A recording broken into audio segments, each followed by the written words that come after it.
when you're moving from place to place. Good morning, good morning, morning, good morning, morning.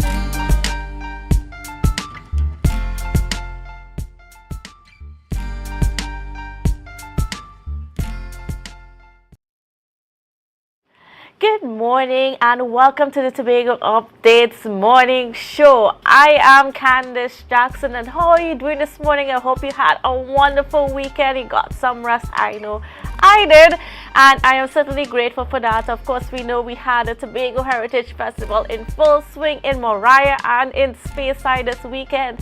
So if you went to that, I hope you had a good time and I hope you were safe. So, before we get into anything else for the program this morning, we're going to get into a bit of a news in 90 seconds. The news in 90 seconds is brought to you by Flow, working for you on Tobago's newest fiber network. Masks are no longer required for public and private health facilities. The Minister of Health issued a notice on Sunday. It said that COVID-19 is no longer a public health concern and masks are now unnecessary. However, the Ministry of Health is advising the public to continue upholding good hygienic practices, particularly the washing of hands. And meanwhile, a 43-year-old man and his 18-year-old daughter were arrested for the possession of marijuana.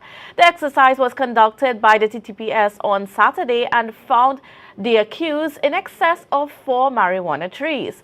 Approximately 1.7 kilograms of marijuana was seized from the father and daughter.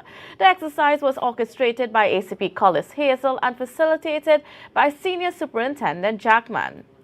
And finally, Asantehene Otufuo Osei Tutu II, the king of the Asante people in Ghana, arrived at the Piako International Airport for Trinidad and Tobago's Emancipation Day celebrations. Welcomed by Ghanaian officials and a guard of honor, the king enjoyed musical performances and drumming tributes. Ministers expressed excitement about his visit, seeing it as an opportunity to celebrate African history and identity, particularly amid ongoing racial challenges. Emphasizing the significance of Emancipation Day, Tourism Minister Randall Mitchell highlighted the chance for fusion of culture and tourism. The king's presence is expected to boost self-esteem and promote awareness of Africa's rich history.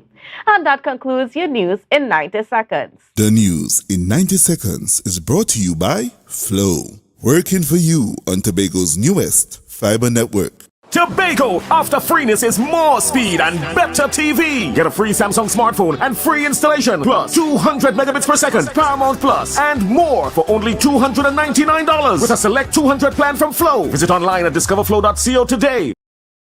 Yes, welcome back, folks. Good to the Tobago Updates Morning Show. Yes, I am Candice Jackson. I am here. We're going to get into the rest of the show and our host pretty soon, but for now we are going into the birthdays. So we're starting off. This is your birthday shoutouts on Tobago Updates, sponsored by KFC.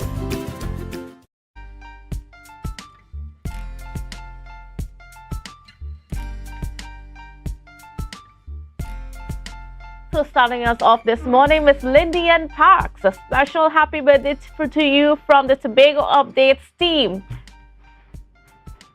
And next we have Mr. Don Alexander. So happy birthday to you, Mr. Alexander. Hope you are having a good day today. And next we have Miss Linda George, who is requesting a special birthday shout out this morning.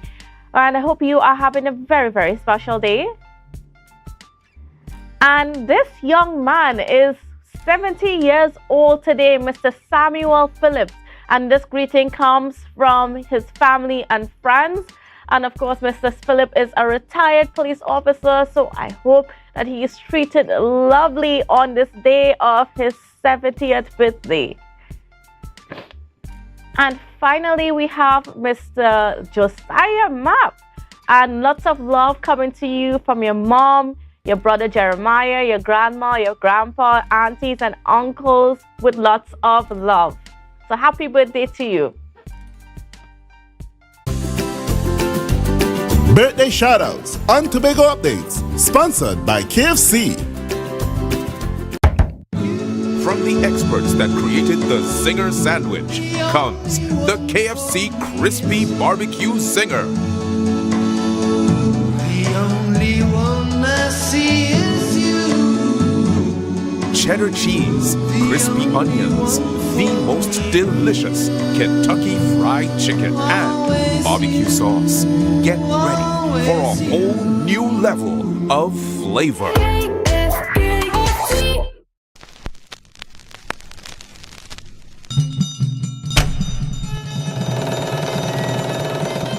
Come one, come all. It's time to join in the Tobago Heritage Festival 2023. Homage. All are we and all are who we be. To Tobago. Indulge in the awesomeness that is embodied in the spirit of Tobago at the 36th Tobago Heritage Festival. Celebrate a rich, vibrant, hypnotic showcase of our cultural legacy. Yes, from July 21st to August 1st, 2023. Take the island tour. Sample the sumptuous variety of local indigenous delicacies. Enjoy the recreation of old-time village life. Dance to the drum. Feel the rhythm of steel pan. Experience the way of life, languages, and oral traditions. Be part of the journey to our we heritage, honoring our past, celebrating our present, and inspiring our future. Relive our unique culture. Join in the preservation of the heritage of we island of Tobago. You can now get whatever you need whenever you need it anywhere in Tobago with Tobago. Your meals, medication, groceries, and shopping all delivered directly to you. No more hassle, no more stress. Get the Tobago app today on Google Play or Apple App Store. That's TAPPOGO and let us deliver to you. Check our website at www.tapogo.app or call the experts at 494-TOGO and 484-4746. Tobago. Relax. We will get it to you. Tobago's at your service. Put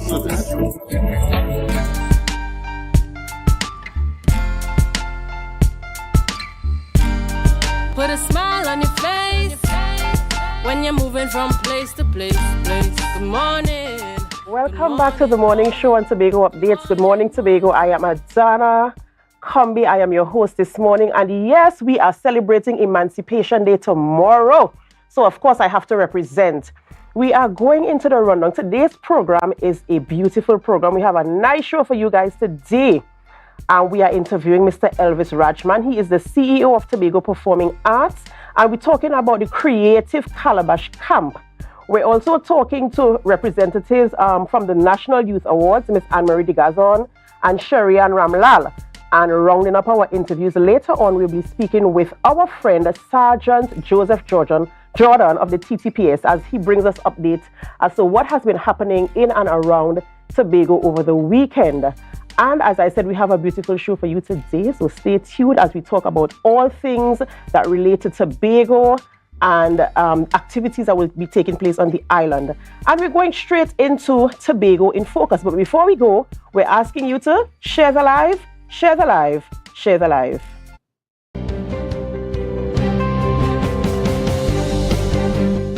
The Division of Education, Research and Technology's Student Support Services provides a range of services all geared at the holistic development of all children, including those who require special education services. School psychologist Marian Kent dispelled the notion that special education is a place. Rather, it is about encouraging children to embrace themselves. Special education is a range of services that's afforded to individuals who are students who struggle academically, behaviorally, emotionally, socially, in fitting in and being able to perform with the reading, the math, even achieving goals.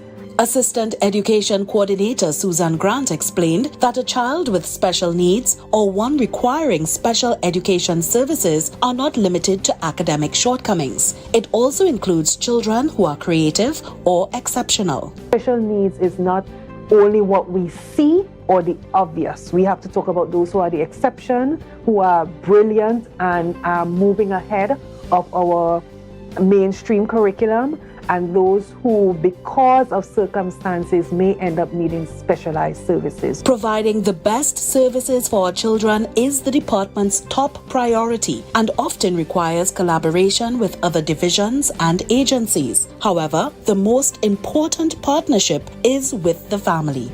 Ms. Kent appealed to parents and guardians to support the work of the department by becoming advocates for their children. The Division of Education, Research and Development's Student Support Services provides various services to students from early childhood to secondary school.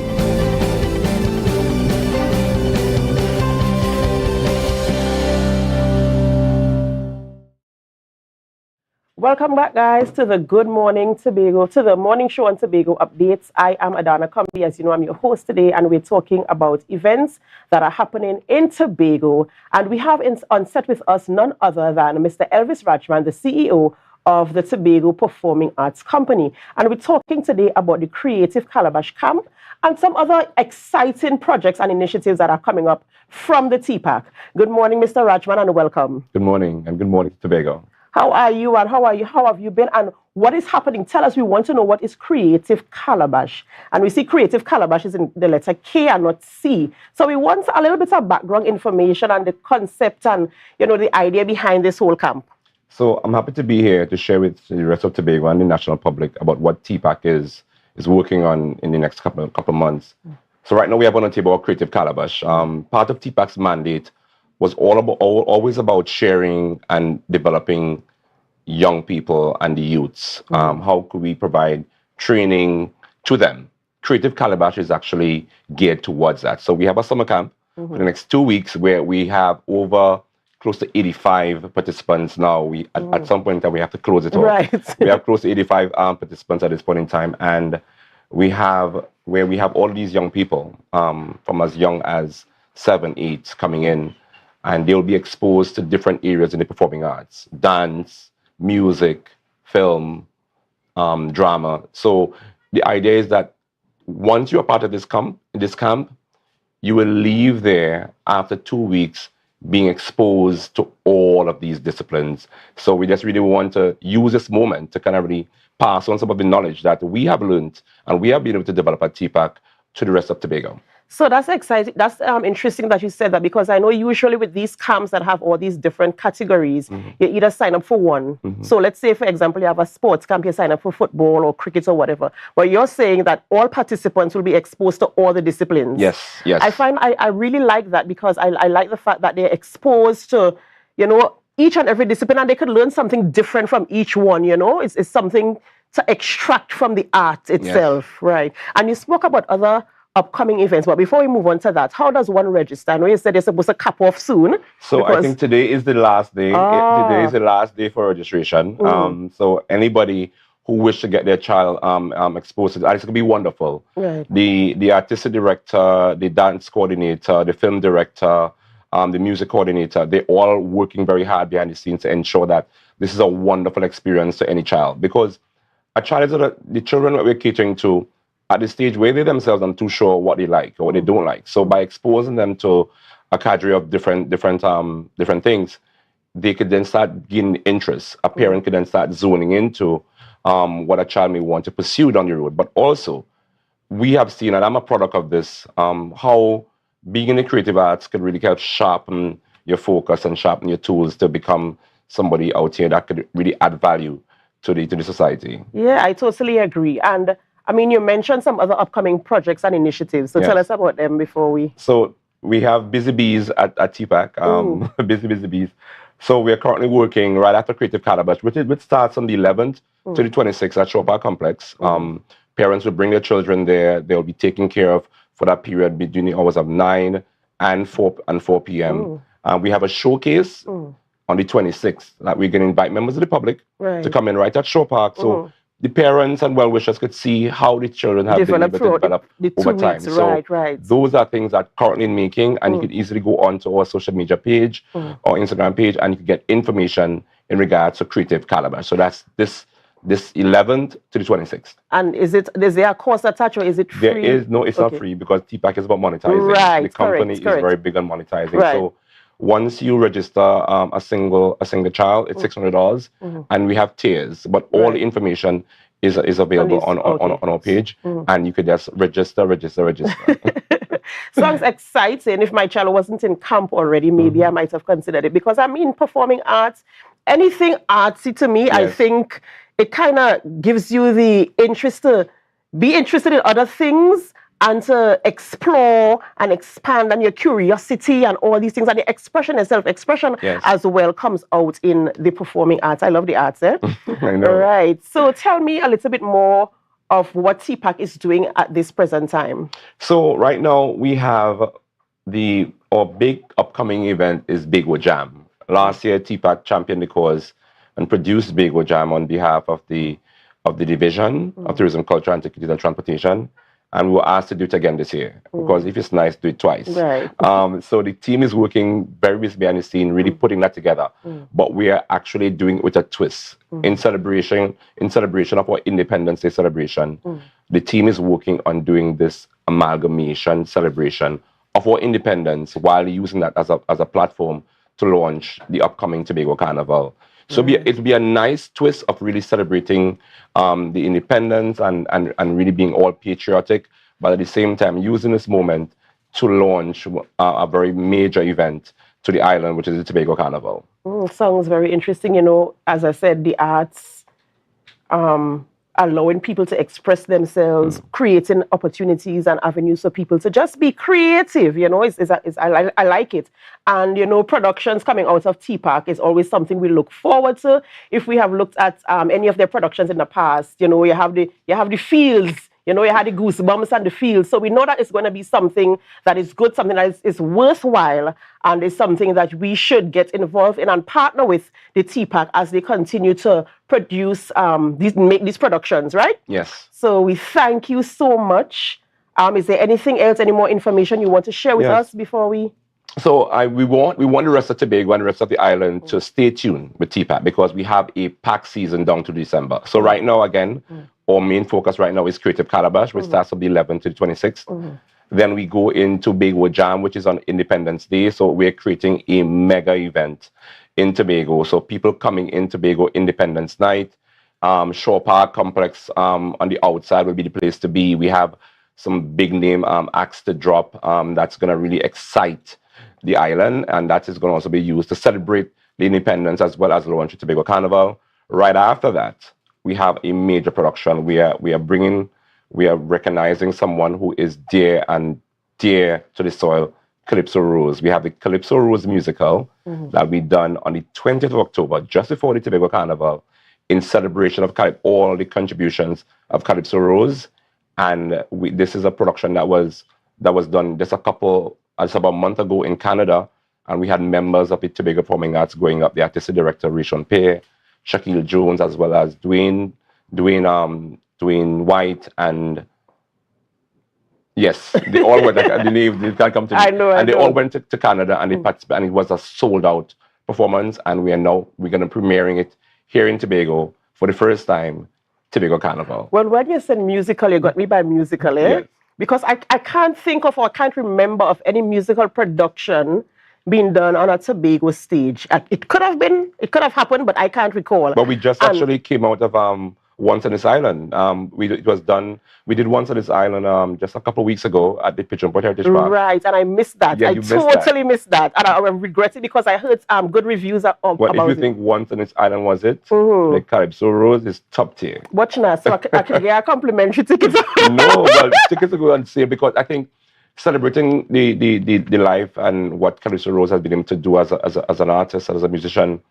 And a pioneer for Tobago's culture. We feel honored to be able to do this, and we got the sign off on this project, and we are happy to start working on it, and we're excited. When we drop this, after we drop Tobago Jam, and then we drop Calypso Rose musical, then we're gonna do a magical Christmas production. A magical Christmas production. Yes, and Christmas is all about magic. Yes. And now I have the goosebumps again, because as I tell you, I really, really love the arts. And you know, when I was young, I was part of it. You know, most people in our generation especially came up in the little arts and whatever, but some of us fell away. I'm one of them that fell away. But, you know, it's something to celebrate. It really gives you that emotional connection to who we are, our culture, our people. And we have so much talent in this little, coming from this little island of Tobago. We have so many pioneers who have paved the way for people who are coming up. And, you know, it's just a beautiful thing that we could celebrate them and that we can showcase them and give them their roses while they're still alive. And the fact that you're doing this show for Calypso Rose, you know, a woman of the soil and stuff. I mean, it's really, really something worth looking forward to and being a part of. So I'm listening out for it, and I'm still hoping to get how it comes. But even if I don't, I will pay my way and go, because I mean, no. Once TPAC we produce, it's always something at the next level. So I mean, the creative calabash is something very different to how we have students learn and interact. Bago Jam is going to be something that's going to be very unique because of the pairing that we're doing with independence, celebrating our independence, and also as well as launching Tobago Carnival, the Calypso Rose musical. So we go after really signature projects. And then, of course, the company has never produced a Christmas production. Christmas is dear to Tobagonians and dear to us in the Caribbean. So the artistic director and the film director and the dance coordinator, the entire team, we're working on coming up with these ideas to ensure that when you come to Shore Park, you'll be blown away. So all of these things are happening at our home base at Shore Park Complex. And we just inviting the public, stay tuned, and just when you're doing your Christmas presents, decide that, you know what, we're going to buy 2 tickets for mommy or 2 tickets for your brother or sister, because Shore Park is where you need to be. It's going to be worthwhile, right, I get you. You know, I want to go back to Creative Camp a little bit. Yes. I mean, I know sometimes people might consider the cost attached, $600 for 2 weeks, but I want you to talk a little bit about the content that is going to be. I know you said they're going to be exposed to all the different arts, right? Tell me a little bit about the content. Is it going to be a holistic type of approach? So it's also, so just to give you a sense of a day run. So once a child comes in at 8 in the morning or 8:30 in the morning, at 9 they will have a general assembly orientation and different things that they're going to, and then based on the age grouping, they will go into different programs, right? Whether it be dance, whether it be film. Let's talk film. So students or a child from age 11 or so will be exposed to the camera, just seeing the function of the camera, editing, all of those different things. From the dance perspective, they will go into movement, flexibility, just understanding how to combine work. From drama, just using common day knowledge and how you could kind of really develop those things to create dramatic expressions. Even about self-expression, one of the things as Tobagonians, we are always kind of really, people say that Tobagonians don't express themselves in a particular kind of way. We are also exposing individuals how they can express themselves and express themselves freely but respectfully. So they're going through all of the different things. So at the cost of sectional laws, you're going to get your package, and the team has worked very hard to ensure that it is well curated. And at the end of this, you get to see a child on the stage knowing that this person is a different person than 2 weeks ago. Right.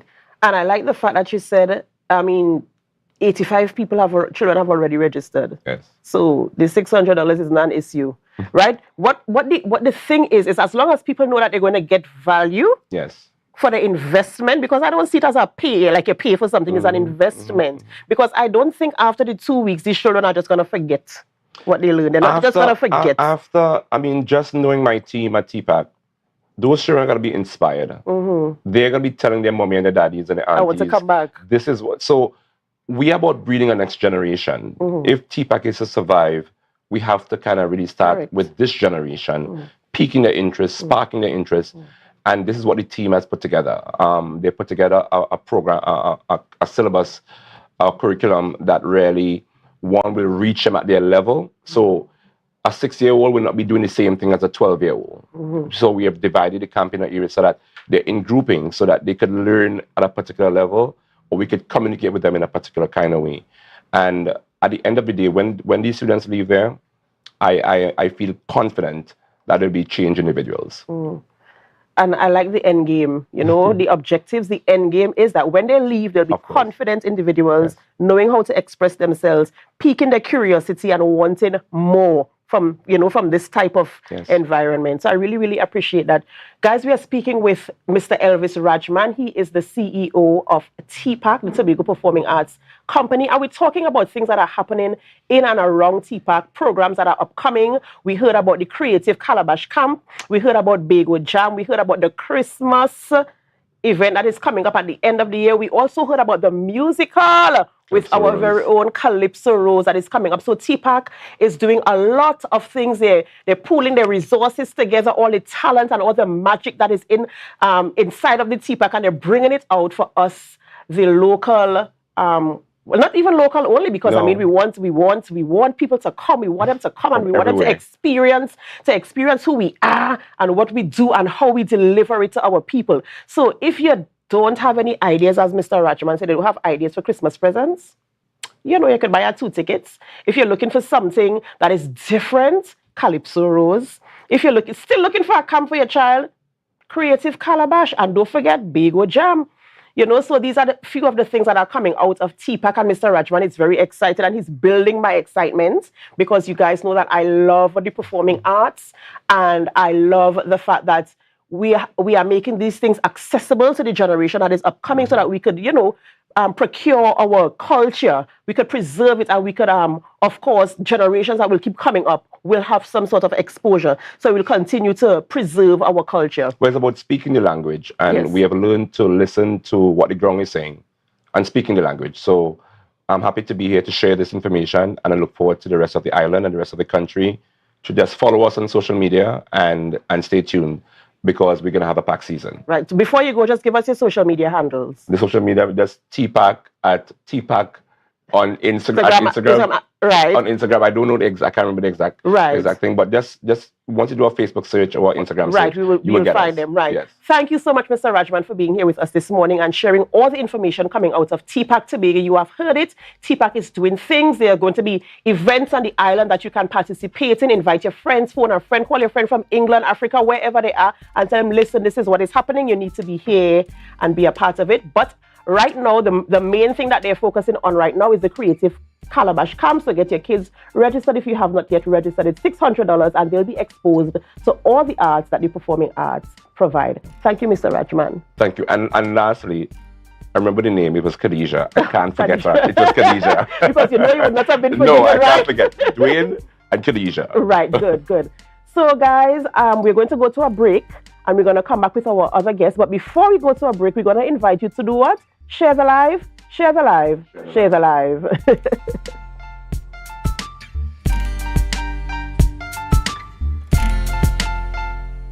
Are you flood ready? Review and update insurance coverage. Install floodgates and barriers. Create a family flood plan. An initiative to help people prevent, prepare, recover. TATIL, where people are people. Inner Health, number 13B, Portmore, Scarborough, Tobago, with over 25 years experience, offering services in and not limited to microscopic blood analysis, reflexology, and the sale of a wide range of organic herbal products used to supplement thyroid, lymphatic, heart, kidney, and brain health, and the male and female reproductive systems. Come and chat with us. Remember, your health is your wealth.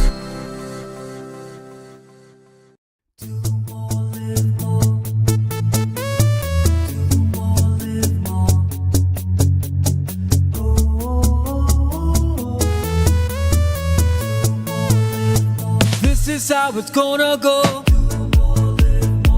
They better look up below, 'cause this is your show, and everybody's gonna know. Say it to them once again. They better look up below. This is your show, and everybody's gonna know. That's how it's gonna go. They better look up below, 'cause this is your show. TAPICOM. Welcome to the future. The only card you will need in a new world. Digital business cards. Safe, hassle-free. The future is here. TAPICOM. new generation digital transfer, digital time clock cards, digital attendance cards, air tags, customized designs, digital clothing tags, digital pet tags. TPAC, the future is here. Contact us today. Right now, Tobagonians are just scurrying down to Bonaccord, right in Stobie Local Road. You know why? To come down and shop at Authentic Builders General Hardware, the only hardware store in Tobago that is giving you guys Trinidad prices. So for instance, such as steel, 1/2 inch and 5/8, $7,895. 5/8 construction ply for $260. Every single thing that you will need to do your home renovation or start your new construction, we have it right here. And to get your quotation, it's very easy. Just WhatsApp us at 272-1990 and we will do your free WhatsApp quotation for you.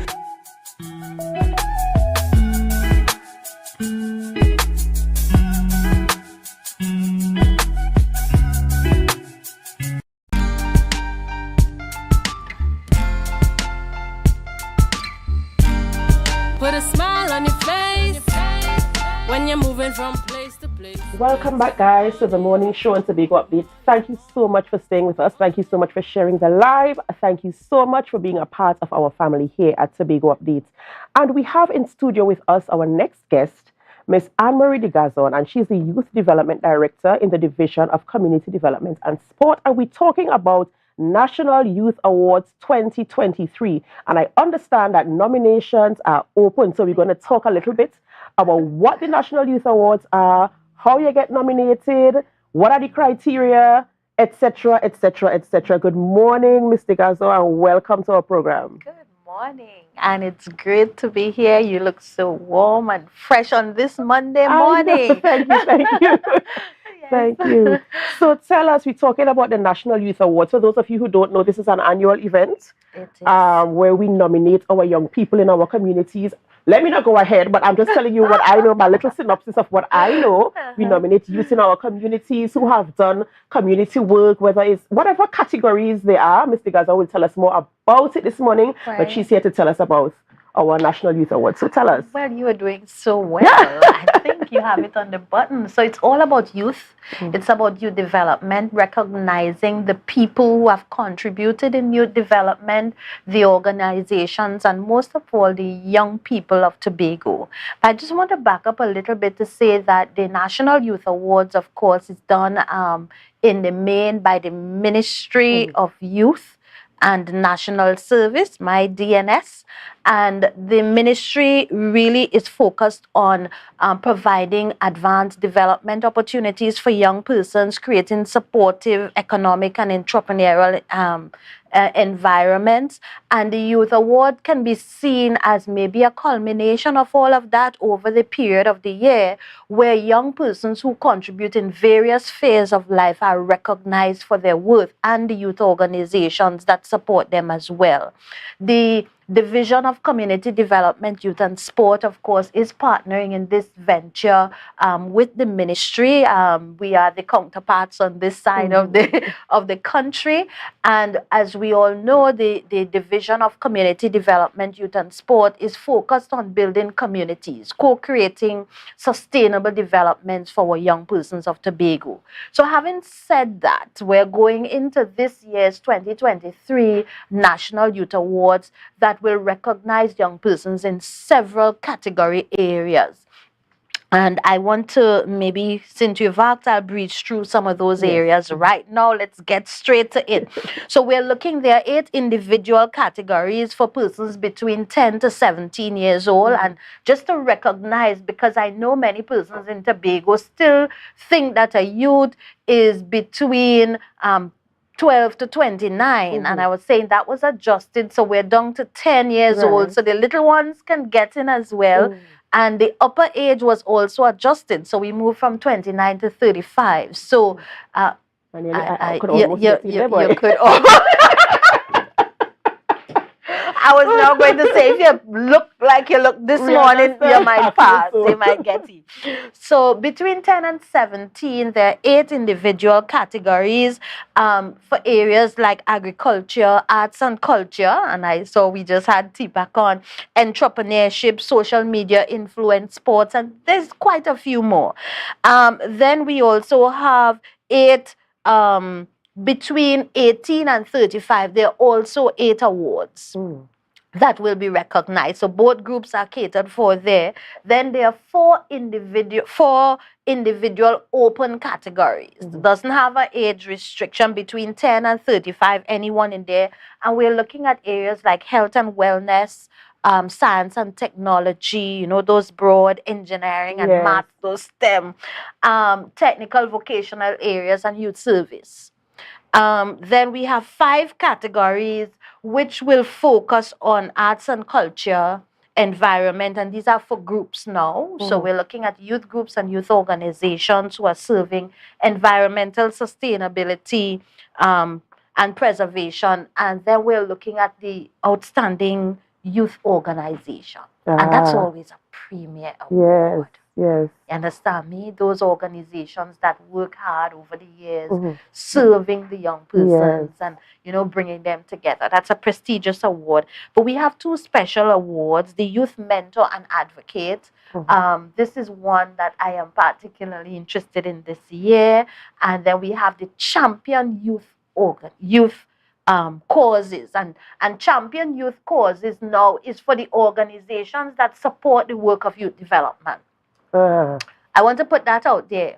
You know, the businesses when young people come around asking for donations and those kind of things and so on. So the organizations and the businesses that support the work of young persons, we have a special award that will be going to them this year. So corporates, Trinidad and Tobago, you're hearing this, right? There's an award for you. I want them to hear that. I want you to hear this. I want you to understand that you too will be recognized for your partnership with youth groups who are championing youth causes. So, dip your hand in your pockets and let's get it going. That's right. That's what and I actually about. like that because I also feel that the corporate space has a social responsibility as well. Most definitely. Yes, to help us because I mean we can't one hand can't clap, right? We have to help each other. We all live in this space together, so we all have to do what we can to build the space to what we want it to be. Yeah, and one way or the other, corporate TT benefit because when our young persons are empowered and they grow into being active, involved, good citizens, it means that the environment that our business is operating, they're safer. Yes. They're able to have a larger pool of persons to pull from that will build their organization. Yes. So really, as you said, it's not one hand can clap. Exactly. We're working together on this. Exactly. You know? And, you know, the process is so easy in terms of nominating, and we really want to say nominate a youth today. Anyone who is 10 to 35, once you are in the category area, you can be nominated. Once you're a citizen of Trinidad and Tobago, you understand me, you can get in there. So no one is eliminated. So anybody between the ages of 10 to 35 falling into one of the categories. Yes. A citizen of Trinidad and Tobago. That's right. You must be a citizen of Trinidad and Tobago. And we have a little, you know, there's always a little thing. So if you've won an award in the last 5 years, then you would not be able to be nominated again in this year. But guess what? In year 6, you can. I know how this goes because if you all know me, if you know my family, my father is a calypso writer and singer. And the man go and win all the inter-department year after year after year after year. So I understand. And you understand. All right. Give somebody a break. So I understand where this rule comes in. I understand. Give somebody else a chance. But you could sit down and write your new fix up. And come back in year 6. You could come back again. Yes. So it does not mean to stop what you're doing. It just means that you will not be recognized in this way with an award, you know, for the service that you're doing. But you continue because when you come back, you might win again. That's right. You might win again. You know, so and in the meantime, you may be able to win a Tobago Youth Award. Right. You understand me? Other things. So we're encouraging our young persons to keep doing what you're doing. Yes.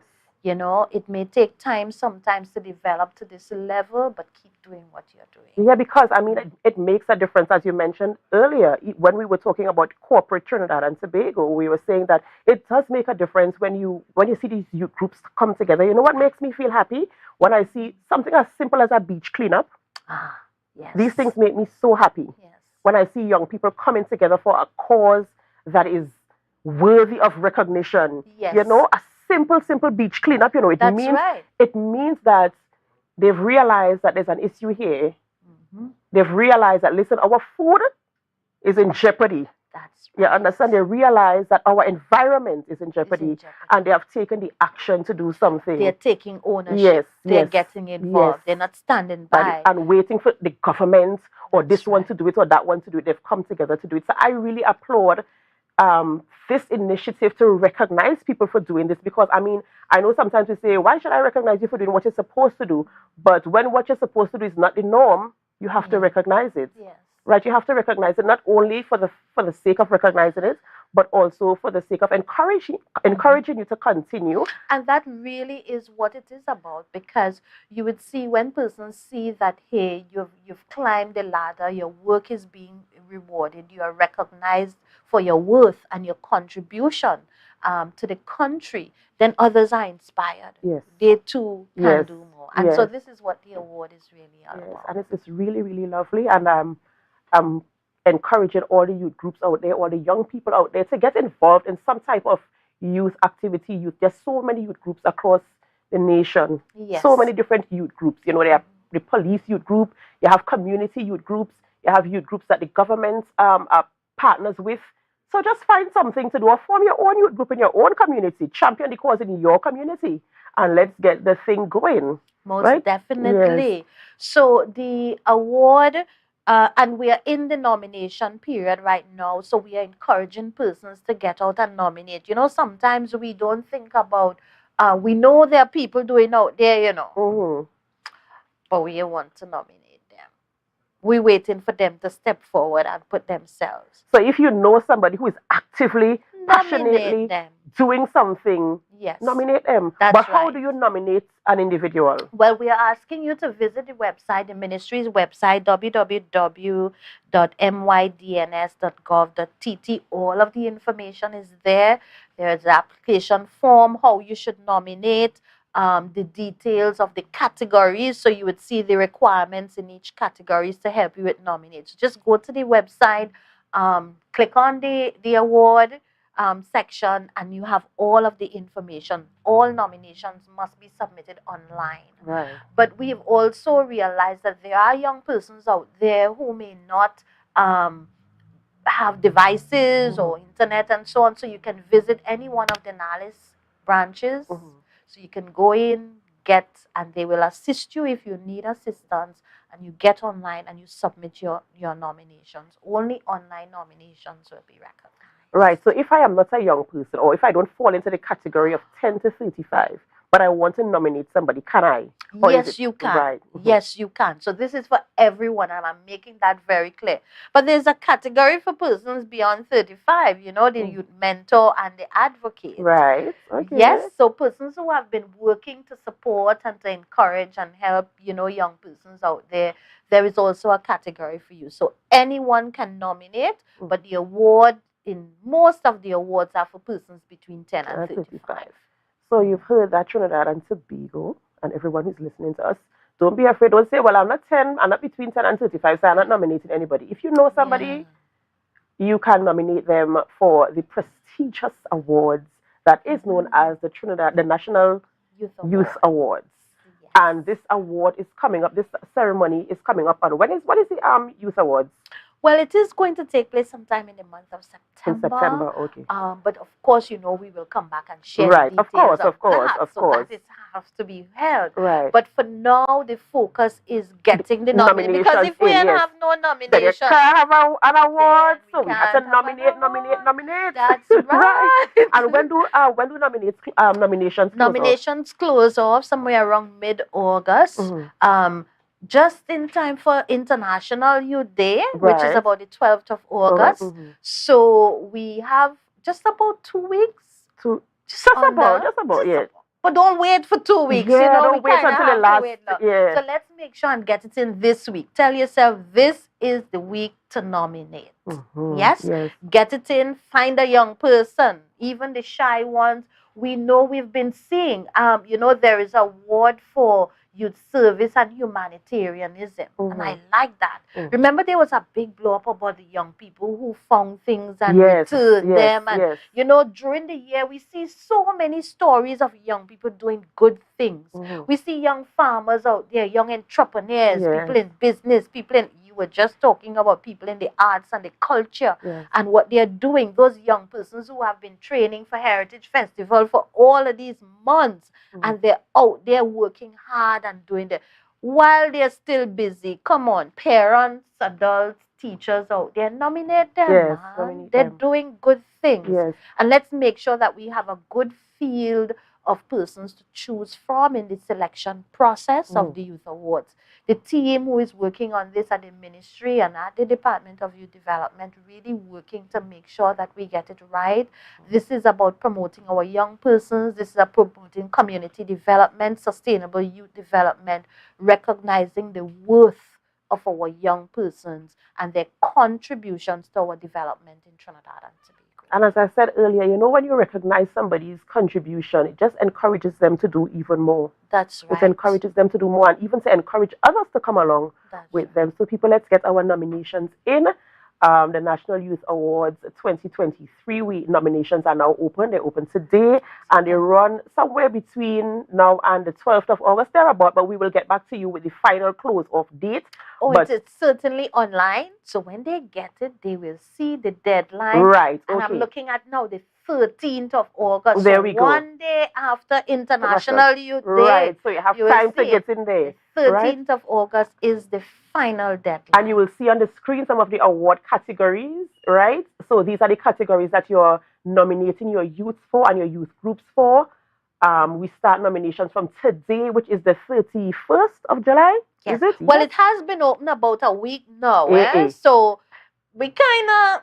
We've been advertising it. Right. It has been on the air. It is on the ministry's website. It is on our divisions, the THA website. Right. It is on Facebook. It is all over social media. You cannot miss it.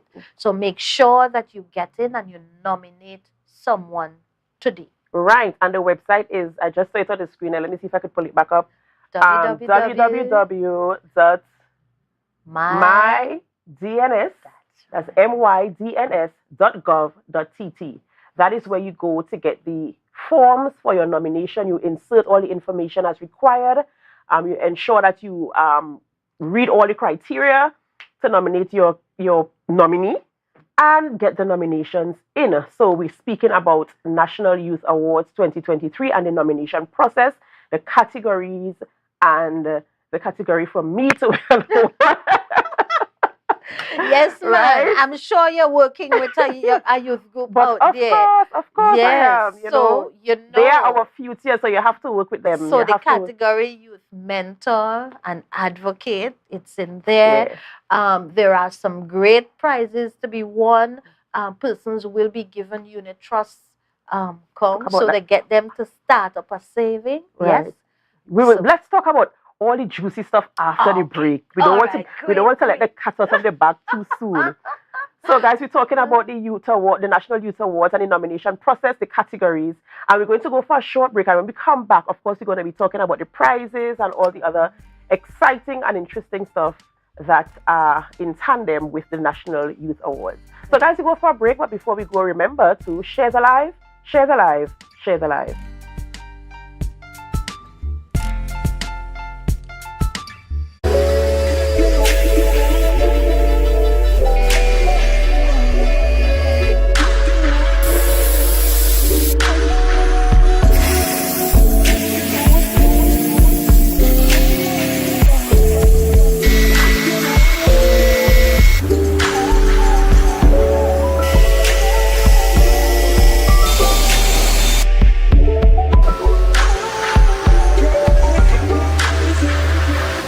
you flood ready? Recycle and properly dispose of large waste. Avoid sweeping yard clippings or trash into drains. Plant trees to avoid soil erosion. An initiative to help people prevent, prepare, recover. TATIL, where people are people. MI4 Security Services Company is the most advanced security service in Tobago. Ask about our cash and transit service. It's safe, risk-free, reliable, and timely. We provide safe banking delivery for all business types and sizes with highly trained staff, 24/7 monitoring, coordinated emergency response, and a well-maintained fleet of armored vehicles. Contact us at 660-7723 or visit our website at www.mi4securitytt.com to sign up today.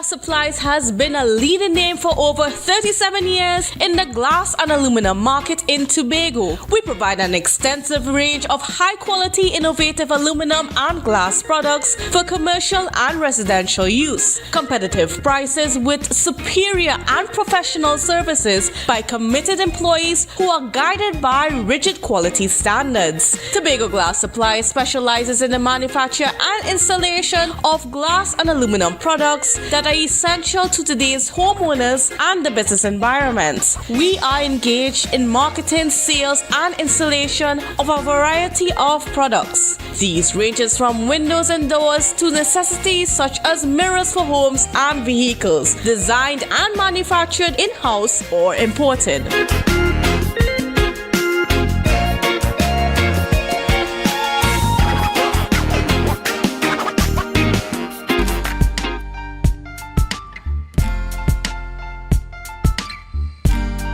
Put a smile on your face when you're moving from place to place. Good morning, good morning, morning, good morning, morning. Welcome back to the morning show on Tobago Updates. I am Adana Combi and I'm continuing conversations with Miss Anne-Marie de Gazon. She is the Youth Development Director in the Division of Community Development, Youth and Sport. And we're talking about the National Youth Awards. But before we head back into the conversation, I just want to say hello to some of you guys who are online. Miss Ria Francis, good morning. Alicia Samuel, good morning. Boris Roscat, good morning. Carlene George, good morning. Good morning to you guys. Thank you for logging in and viewing our program this morning. We appreciate you. Thank you so much. We see you. We hope you have a good day today. So we're heading back into the conversation. And before we went to the break, we were talking about the prizes because, you know, people always want to know, well, what are going? So what are people likely to win? What are the prizes looking like for our Youth Awards? Well, I like to start. You know, these days everybody say we want to know what's about the money. Yes. So I want to start there by saying that the ministry will be investing in units on behalf of the all of the winners. So there are unit trust units that will be provided for persons, quite lucrative ones, so that we are ensuring that young persons start off with savings and have a solid future. Of course, you know, they will have access to it as they like. Because we're in the digital stage, you will have things like iPads. So there are several prizes that they will get. iPads, high quality, to ensure that they can operate digitally, certificates of achievement, and other special awards that will be given to individuals. So it's like not one prize, but kind of like several prizes in a package. I want to speak particularly to the certificates of achievement because over the years, other things would have been given, but it is felt that we want persons to be able to put their achievements on their resumes. So that they have something to show thereafter. You know, sometimes you get a trophy and it's in the house. Yes. Except you're going to take a picture of the trophy. And upload it to your resume. to your resume, we felt that it was important to ensure that they have something to carry with them. Yes. Right now, many universities, places of employment are looking for things that you do outside of your academics. Yes. What you're doing to contribute to your country and your community and building your society. And so those are the things that have a lot more worth right now. And so we decided to include that in the package of things that persons will get. Right, and before we wrap, just tell us a little bit of what is expected of the youth after they've won this award. Oh, certainly. They would represent themselves, they will represent their groups and their community, making appearances at several special events and so on over the year that they will operate. You know, it's kind of way that they have a year of service that they're going to give back. And so they are going to become like the ambassadors of this beautiful country that we have and the ambassadors of youth and youth development and youth service. So they will be making appearances, they'll be spokespersons at several functions. That is awesome. Thank you so much, Miss Marie de Gazon, giving us a synopsis of the nomination process, what is to happen, the prizes to be won, and what will happen after you have won your award at the National Youth Awards ceremony this year, 2023. Thank you guys so much. We're going to a quick break, and we're coming back straight ahead with our friend, Sergeant Joseph Jordan, as we speak about the things that have been happening around the island over the weekend. Guys, we go to a break, and we ask you to do what? Share the live, share the live, share the live.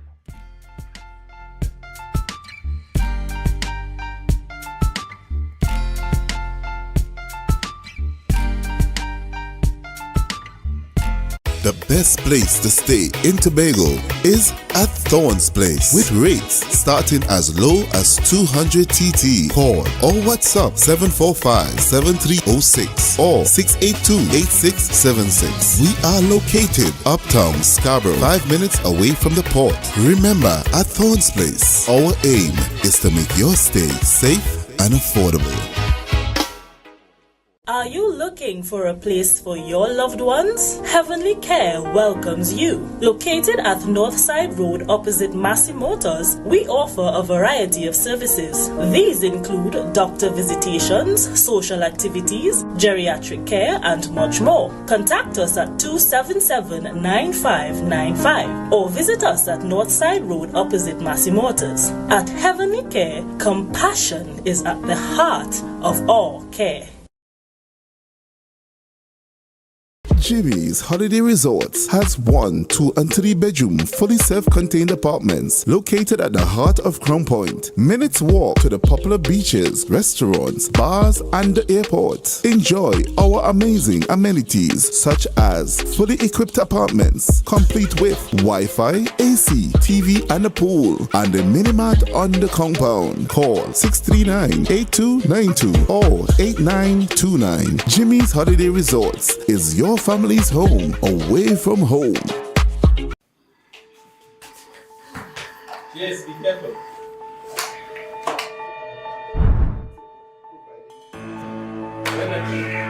Honey, I feel I'm going to start to cook, yes, because these children must be hungry now. Right? Okay.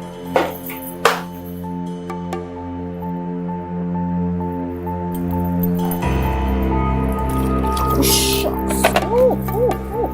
These plugs, oh my gosh.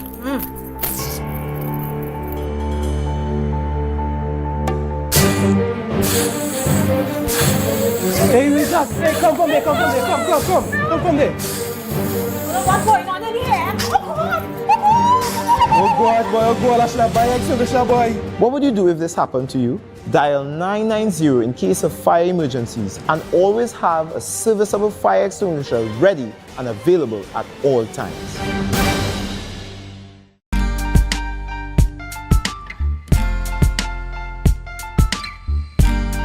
Put a smile on your face when you're moving from place to place. Good morning. Welcome back to the morning show on Tobago Updates. I am Adana Combi, and of course we are speaking with Sergeant Joseph Jordan, our friend from the TTPS, and he's here to give us a little roundup what has been happening on the island of Tobago, and also to give us a little bit some safety tips with our keeping ourselves safe from, of course, criminal elements. Right? So let's see what's been happening. Good morning and welcome. Well, good morning to you. Good morning to Trinidad and Tobago. Thanks for having the Trinidad and Tobago Police service here as per usual to give the necessary updates and to ensure that Trinidad and Tobago remains a safe place. Right, so in relation to that, so we want to just do our usual statistics as relates to our serious report crimes, as we're going to compare January 1st to July 27, 2022 versus 2023. So in 2022, we would have recorded 441 serious report crimes, whilst in 2023, we have recorded thus far 361, giving us a 18% decrease, and our detection rate, I must say, has been steadily increasing, so we are now at 31%. However, as compared to last year, our detection rate stood at approximately 40%. So we are seeing that there is some improvement in our detection rate. As it relates to our serious crimes continue to be break-ins, general larceny, and sexual offenses. Robbery is not one of our tower crimes, but it's a serious crime that affects the mental and the physical state of persons, and that is what we're going to touch base on a little bit. As it relates to, we would have had 2 reports of robbery over the weekend on Friday in the Mongrace area, and on Saturday in the Lambo area. So those matters are active, and persons will be brought before the court in a short as it relates to that. Okay, well, I like the part that they're going to be brought before the court, because they were, oh gosh. Yeah, it can be, and this is where we want to take our topic briefly this morning as relates to robbery. Now, our observation is that there are certain times in which mini-marts in particular, mini-marts are being targeted. So these are persons who are the little shop, as we would say, trying to make a dollar, Make a dollar, yeah. You know? And these bandits deciding that they're going to go in these people's place and disturb them. So we have been observing that, and we want to encourage persons to be a hard target. Basically, we're talking about our basic ideas of CCTV coverage, lighting around your building, control, if you can, control who comes in and out. We know mask wearing, finish off. So no, anybody come with any mask, sorry, it's a bandit. Yes. Right? Moving off your cash. Do not wait until you are closing to take your cash to the bank or to whatever financial institution that you are depositing. Remove money from your premises at strategic times, and it will help in safeguarding yourself, because many of these persons or these wannabe bandits, they may observe your operation. So, and most persons would wait at the end of the day to clear their cash, yes. So these are the times that will be most dangerous to you. So we also ask that if you can, and the police is also willing, you can call on the police to pay particular attention at their closing hours so they can do a patrol. Because we on our end, we have designed our system in which patrols are strategically placed so that even though there's a robbery take place, because we want to be proactive, but if we have to react, we want to react having caught the persons. Right. So those are some of the basic tips that we want to look at. Self-preservation is also important. Do not engage the bandits, because many of the times their weapon of choice is a firearm, and you don't want to lose your life for money. Let us not fight today Money that you work hard for, though. We all working hard for our money, but let us use the proactive measures, because I mean not all persons are going to give up. As we heard in the news, there's an incident where somebody would have broken into one home in Trinidad, and the woman shot one of the bandits and killed him. Right. So these are some of the you have to protect yourself. So if you are a fuel holder, firearm user license holder, of course you can protect yourself, and feel free as a proprietor to make the application to the Commissioner of Police applying for a firearm if you think it's fit and you are comfortable with it, to help in preservation of your life and property. Yeah, I mean, it's sad that we have to implement all these safety measures to ensure that we're safe after we work so hard for the things that we have, but these are things that we really need to consider to put in place and to ensure that our properties are safe, that our lives are preserved at the end of the day, because that all of us aren't 100% good citizens. There are people out there who marking you, as Sergeant said, people out there who are, observing your operations, and they use you as a target. So the steps that these protective measures that our sergeant gave this morning, try to implement them in your operations on a daily basis. Make sure your area is well lit, right? Make sure that you have whatever policies to govern your organization, your property, your mini-mart, whatever it is you operate from, to ensure safety for yourself, for your employees, and for those that, even your customers as well, your space. Certainly. And you capture it well.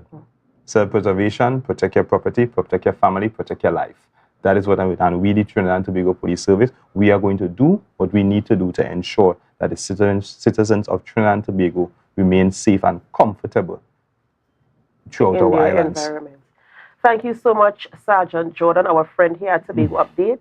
This is where we wrap the morning show on Tobago Updates. I've been your host, and I'm so happy that you stayed with us till the end. And we are going to move over to Tobago Notes. And right after Tobago Notes, we head on to GMT. So stay with us as we continue on this program, Amplia 102 Tobago Updates. Do have a great day, guys.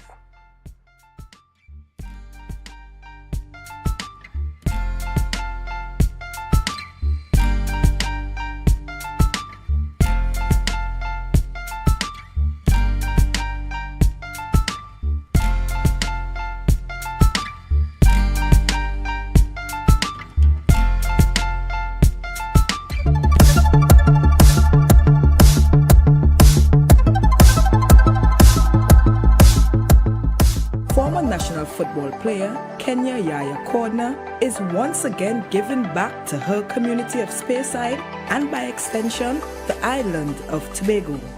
In her second annual football tournament, Monster Mentality, over 45 teams, both boys and girls, competed for the top spots. The competition exploded with excitement and a spirit of positivity reigned throughout the tournament. Second annual tournament, Monster Mentality tournament, I have to say that the atmosphere has been great thus far. The youth isn't fortunate and sometimes they don't feel appreciated. And I always wanted to do something like that. I always give back to them to let them know that someone still care about them. Sometimes the youth has so much talent and nobody ain't looking out for them and they tend to turn to the streets. And I don't want that. I don't want to see them turn to the streets. Jarek versus Ball Blasters. Far in life, and as it did for me, it could also do for them. I have a lot of eyes looking on these young kids. So who knows, one day, even myself or Millie could take them abroad for them to have the experience even in one of those academies outside. We need well-rounded societies, and long ago we used to look at sports as just recreation, but sports is a billion-dollar industry.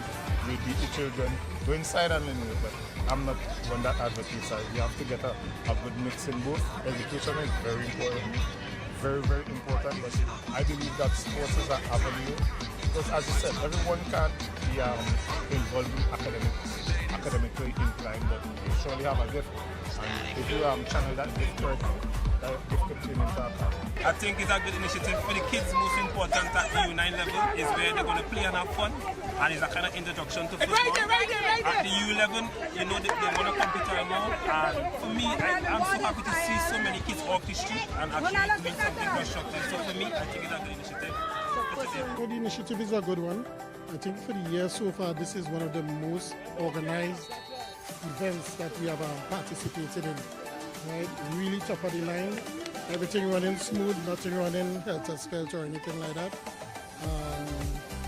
Seeing everything medical-wise for the players, everyone enjoying. You're seeing a lot of smiles, which is important. When it was all said and done, Ball Blasters lifted all 3 trophies in the under 9, under 11 and under 13 boys categories. And in the under 15, Jarek Titans took home the first place, while Black Panther Girls captured the title for girls under 17 category. That was a production of the Department of Information, Office of the Chief Secretary, Tobago House of Assembly. Yeah. Hey. Tobago updates. Good morning, Tobago.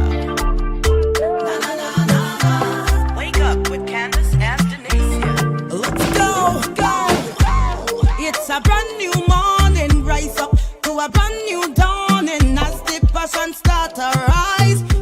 Welcome to Good Morning Tobago on Tobago Updates, your source for current affairs in Tobago, Trinidad, and the region. With the perfect conversations to complement your morning routine, I am Candace Jackson, and let's get started with the news in 90 seconds. The news in 90 seconds is brought to you by Flow, working for you on Tobago's newest fiber network. Masks are no longer required at public and private health facilities. The Minister of Health issued a notice on Sunday. It said that COVID-19 is no longer a public health concern and masks are now unnecessary. However, the Ministry of Health is advising the public to continue upholding good hygienic practices, particularly with the washing of hands. In some news of crime, a 43-year-old man and his 18-year-old daughter were arrested for the possession of marijuana. The exercise was conducted by the TPAC on Saturday and found the accused in excess of 4 marijuana trees. Approximately 1.7 kilograms of marijuana was seized from the father and daughter. This exercise was orchestrated by ACP Collis Hazel and facilitated by the Senior Superintendent Jackman. And finally, Ashantahene Otufo Osei Tutu II, the king of the Asante people in Ghana, arrived at the Piaco International Airport for Trinidad and Tobago's Emancipation Day celebrations yesterday. Welcomed by Ghanaian officials and a guard of honor, the king enjoyed musical performances and drumming tributes. Ministers expressed excitement about his visit, seeing it as an opportunity to celebrate African history and identity, particularly amid ongoing racial challenges. Emphasizing the significance of Emancipation Day, Tourism Minister Randall Mitchell highlighted the chance for fusion of tourism and culture. The king's presence is expected to boost self-esteem and promote awareness of Africa's rich history. And that was your news in 90 seconds. The news in 90 seconds is brought to you by Flow, working for you on Tobago's newest fiber network. Tobago, after freeness is more speed and better TV. Get a free Samsung smartphone and free installation, plus 200 megabits per second, Paramount Plus, and more for only $299 with a select 200 plan from Flow. Visit online at discoverflow.co today. Welcome back to Good Morning Tobago on Tobago Updates. Viewers, we are being joined this morning by the beautiful Councillor Petal Daniel Benoit, Minority Councillor in the house today. Good morning and welcome. Good morning, Candace. It's really a pleasure to be here. Good morning, Tobago, Trinidad and Tobago, and everyone who is viewing and listening us. Special good morning. Great to have you. Now, we are into some conversations here centered around misbehavior in the House of Assembly. So let's get started. When you speak about misbehavior, are you speaking about one particular incident or are you speaking about a collective of incidents?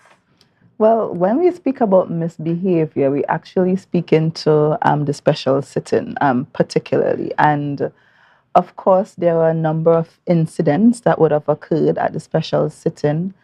And we had some outbursts from members. We had some quote unquote what you want to call it, marks being burst, for want of a better word. But for me, and I think generally, you would hear persons speaking to the fact that what transpired at the sit-in was a bit disappointing, disturbing, and to some extent, it may have been, or it was, an abuse of parliamentary privilege. As you are aware, the House is currently on recess, and we are in recess during this period, the first week in July until the first week in September. And the House can be recalled from recess for reasons of an extraordinary or urgent nature. So the House was recalled while we were on recess, and when you looked at the order paper and the notice that we received, less than 24 hours was basically given information that the Chief Secretary intended to make a statement. The standing orders provide for statement by the Chief Secretary and Assistant Secretary, Secretaries and Assistant Secretary, and the standing order was utilized to allow for the Chief Secretary to make his statement. What also should be noted is that the standing orders requires that secretaries or assistant secretaries making a statement should only speak for 10 minutes. However, it also provides for the suspension of the standing orders, and that was done to allow for the chief secretary to speak to the full end of his statement. What was concerning is that when the minority leader raised on a similar motion to allow for, because the standing orders only provides as well for one question from each party on the opposition side. So when the minority leader requested and moved a motion to allow for additional questions, and it was a minimum of 3 questions, that was not approved, it was shut down. The majority side did not vote in favor. And, you know, it begs the question, what was the real motive for coming to the House on that day to abuse parliamentary privilege? And in that malign, slander, bring into disrepute senior officials of state. So for us, it was quite disturbing, it was alarming, and it is a cause for concern. Now, have you been in a situation where you were under the same, you got information in the same way that the chief secretary got of this plot? What would have been your what would have been your modem for translating this information to the public? Because you know, on one hand, you could understand the chief secretary wanting some protection to share this information, but at the same time, there's also the question as to whether or not he should have done it there, or what other action he should have taken.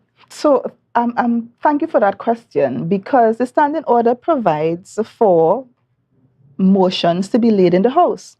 However, what the chief secretary did was out of order. The standing order and the THA Act also provides for privileges for members of the House. But this is subject to the rules of the House. And one of the rules of the House indicates that no member of parliament, the president, members of the judiciary, members of the assembly, persons involved in the administration of justice, their conduct should not be brought to question unless it's a substantive motion. So if the chief secretary wanted discussions on the conduct of these individuals, then he should have brought a motion. He should have brought a motion outlining what his issues are. And it would have allowed also other members in the House to participate in the debate and share their views. But that was not done. Also, there are various arms of state that, in my view, the chief secretary could have addressed his concerns. And one in particular is the Police Complaints Authority. They are the ones, the chief secretary had an issue with the TTPS and how they are managing this exercise. It is my information that, and public information, that the Police Complaints Authority are the ones that deal with issues surrounding police officers and the way in which they conduct themselves. So it's not what is done, but it's how it's done. So you use parliamentary privilege, not allowing the minority, not allowing anybody else to have a voice or to have a say. You brought a statement, and again, it's a cause for concern. It's not what you do, but it's how you do what you do. And even in the debate, even in the presentation of the statement, one of the things the chief secretary indicated is to call the magistrate that issued the search warrant ignorant and whatever he called him.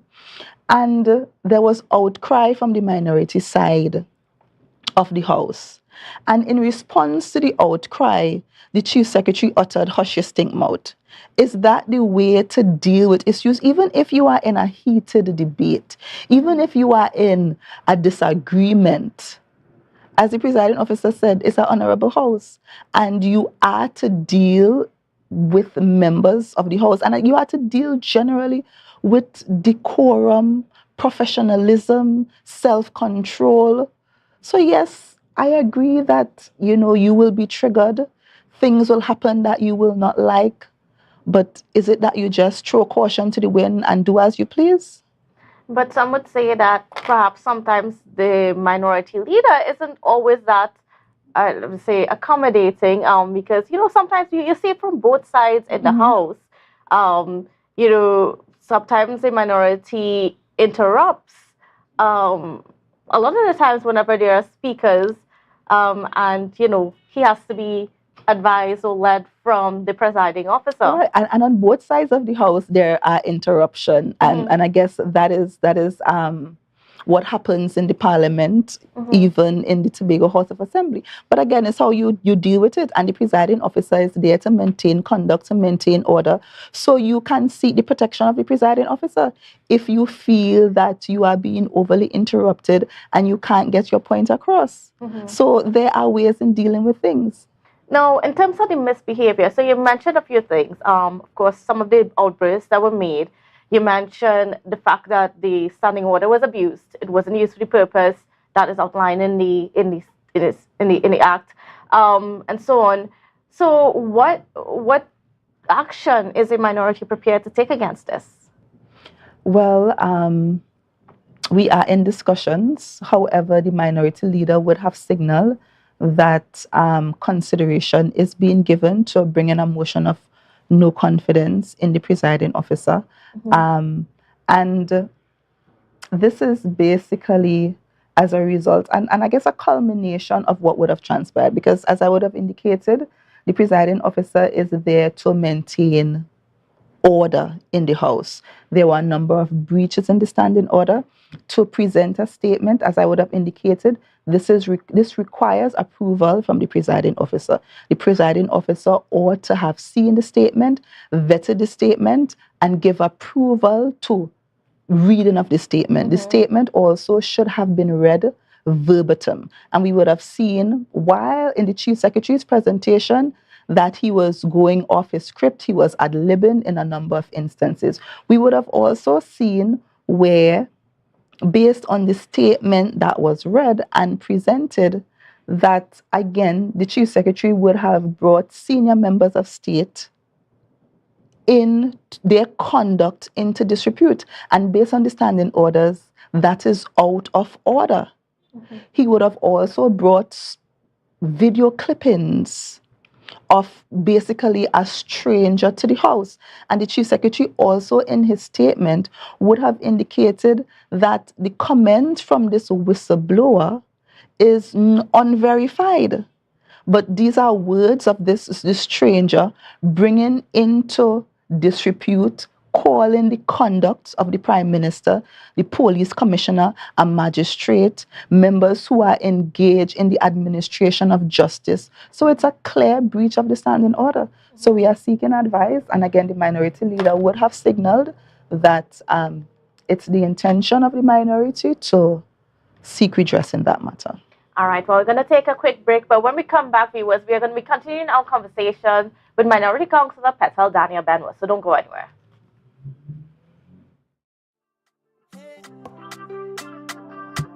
Tobago updates. Good morning, Tobago. Wake up with Cat.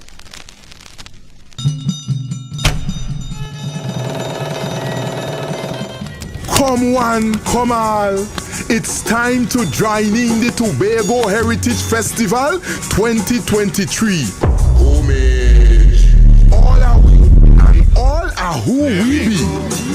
Tobago. Indulge in the awesomeness that is embodied in the spirit of Tobago at the 36th Tobago Heritage Festival. Celebrate a rich, vibrant, hypnotic showcase of our cultural legacy. Yes, from July 21st to August 1st, 2023. Take the island tour. Sample the sumptuous variety of local indigenous delicacies. Enjoy the recreation of old-time village life. Dance to the drum.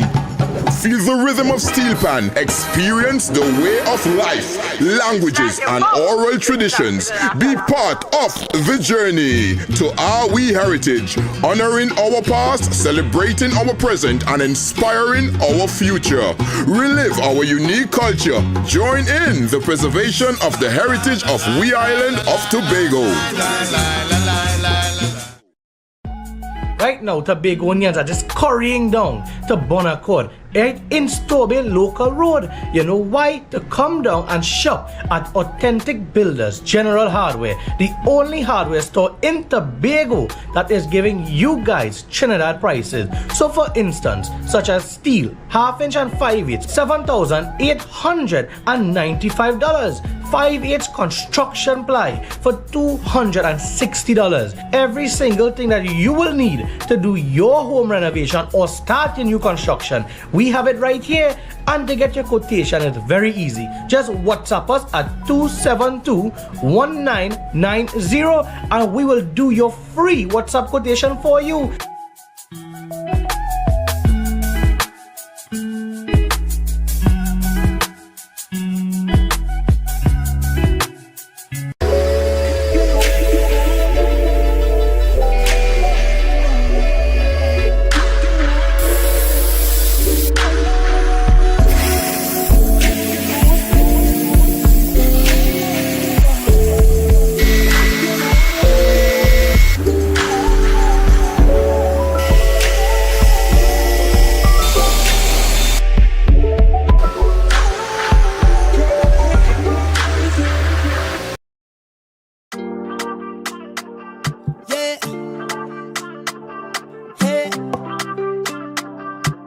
Tobago updates.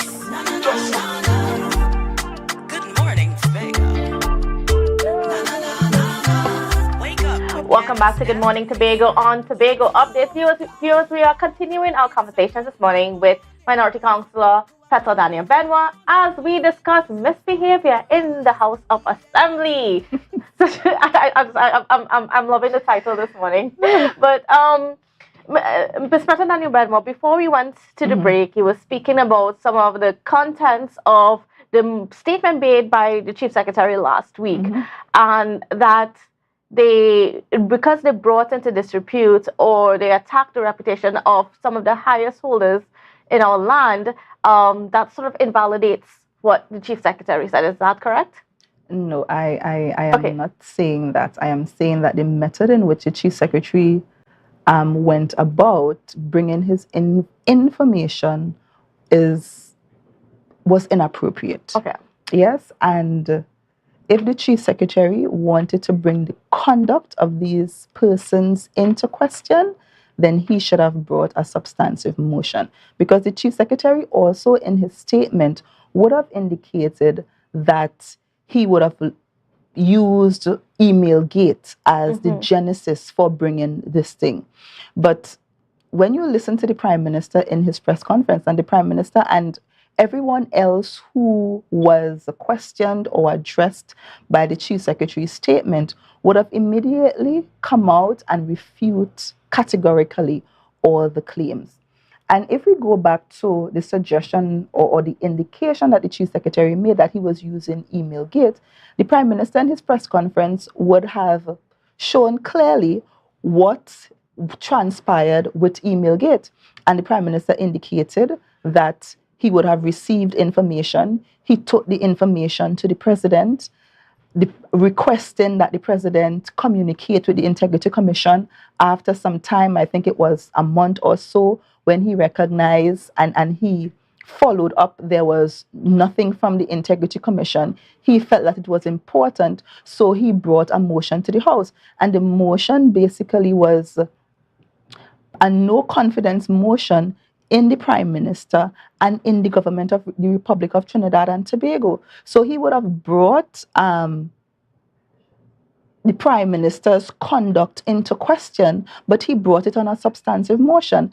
And it allowed for members of the government to bring a rebuttal, to comment, to speak, to debate on the motion. In this instance, that was not done. And even when an attempt was made to ask additional questions based on the standing orders, that was shut down. So if the chief secretary wanted to bring the conduct of these persons into question, he should have done it properly, bringing a motion which I would allow for persons, and that would allow both sides of the house to debate and to discuss and to share their points of view. But now that that information is out there, and as you said, that it wasn't the right way for it to come about, at least in the House within that particular standing order. How should the country itself, how should governmental institutions handle that information that was laid in the House? Well, if the chief secretary feels, and the chief secretary has not provided any evidence or anything to substantiate, and by his own words, he has indicated that he has no evidence to substantiate. So he brought a stranger, a whistleblower. He would have possibly endangered the life of this gentleman, because since then we would have seen on the daily newspaper where the whistleblower would have indicated that he is basically on the run for his life because persons are attempting to find him and reach him, or whatever is the case. What I would say is that if there is any merit, we have seen where all the persons in question would have categorically denied the claims. If there is any merit, there are institutions of state that can deal with the matter, that can deal with the matters raised. And I am thinking whatever information, whatever evidence that the chief secretary and his administration have, I will urge him to take it to the relevant authorities. But Candice, we have to go back to the genesis of all of this. What is the genesis of all that is transpiring? And the genesis basically is an audio recording that has found itself in the public domain. And the audio recording is basically, we are hearing voices known to us of high-ranking THU officials conspiring to use public funds for their own political agenda. And based on the audio recording, it says that they are seeking to use public funds to spread propaganda. But even that, though, that's still, I mean, it's one part of the clip. It's not the entire conversation, because as the chief secretary said, the chief secretary admitted that, yes, we had that conversation, but we didn't act on it. We just discussed it. And conspiracy is also a crime.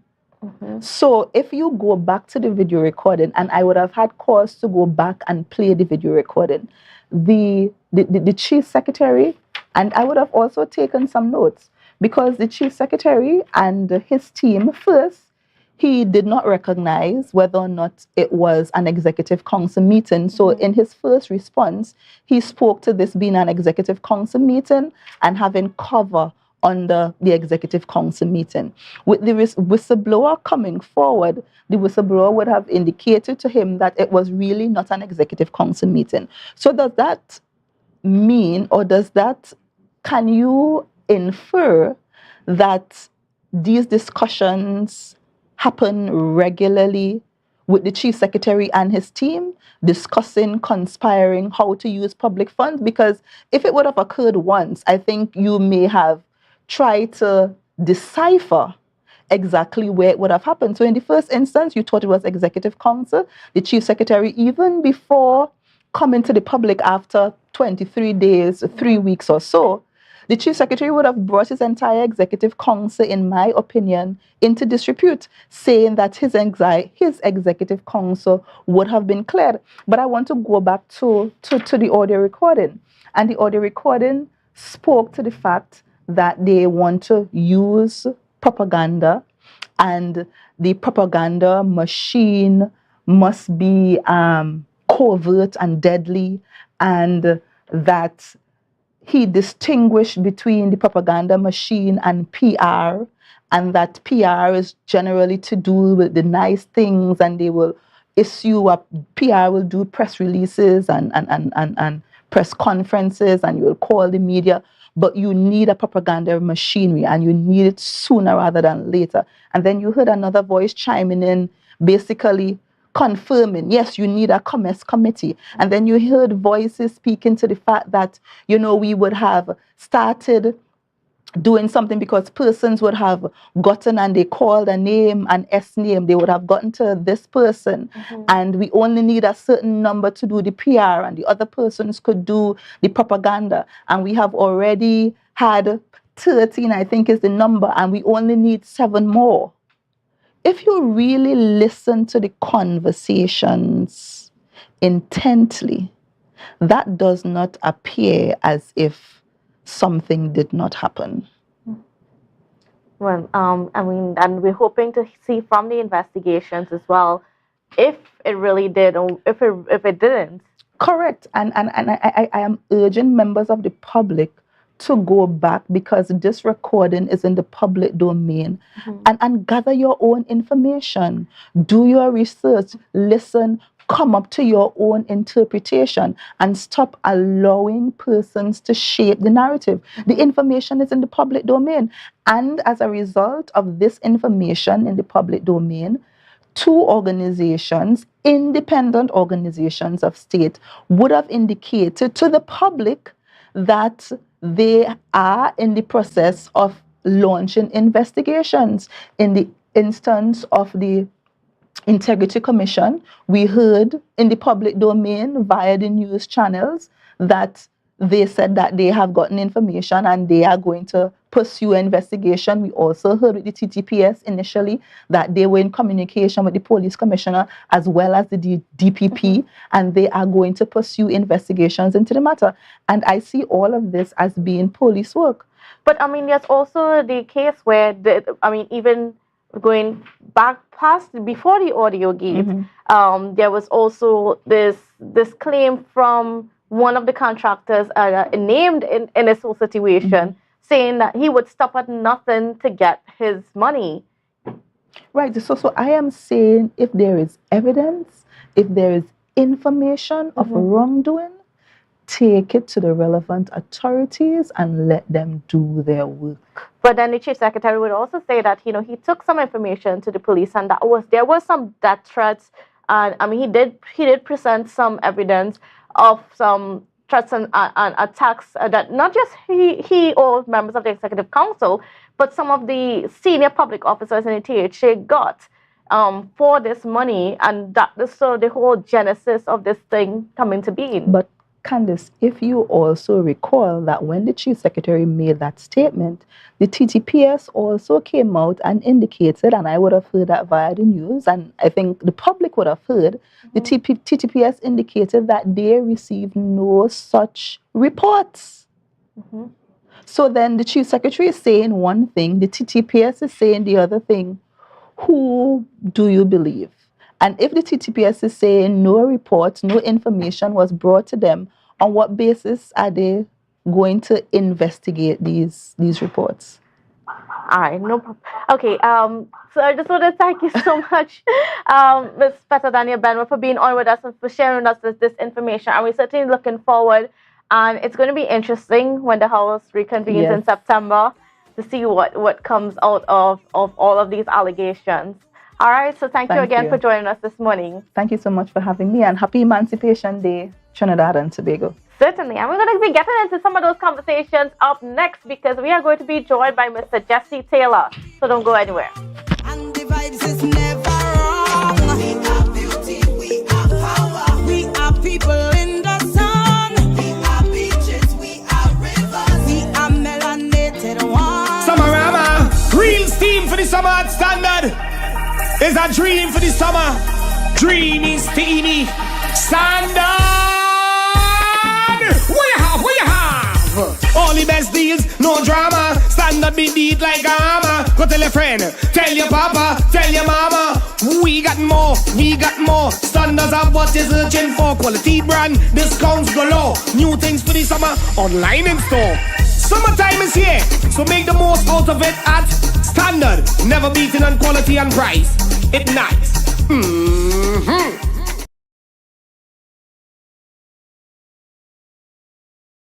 Are you flood ready? Recycle and properly dispose of large waste. Avoid sweeping yard clippings or trash into drains. Plant trees to avoid soil erosion. An initiative to help people prevent, prepare, recover. TATIL, where people are people. MI4 Security Services Company is the most advanced security service in Tobago. Ask about our cash and transit service. It's safe, risk-free, reliable, and timely.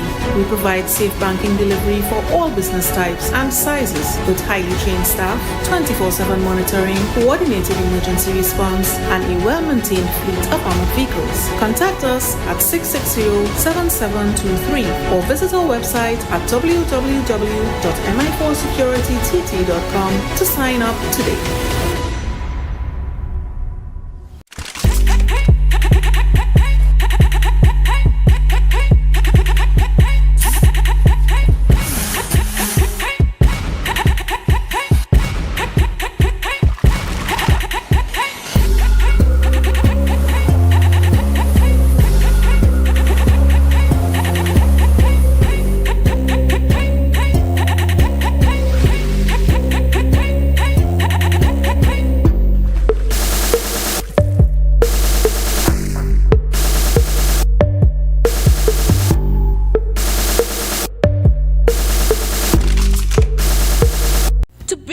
Supplies has been a leading name for over 37 years in the glass and aluminum market in Tobago. We provide an extensive range of high-quality, innovative aluminum and glass products for commercial and residential use. Competitive prices with superior and professional services by committed employees who are guided by rigid quality standards. Tobago Glass Supplies specializes in the manufacture and installation of glass and aluminum products that are essential to today's homeowners and the business environment. We are engaged in marketing, sales, and installation of a variety of products. These ranges from windows and doors to necessities such as mirrors for homes and vehicles, designed and manufactured in-house or imported.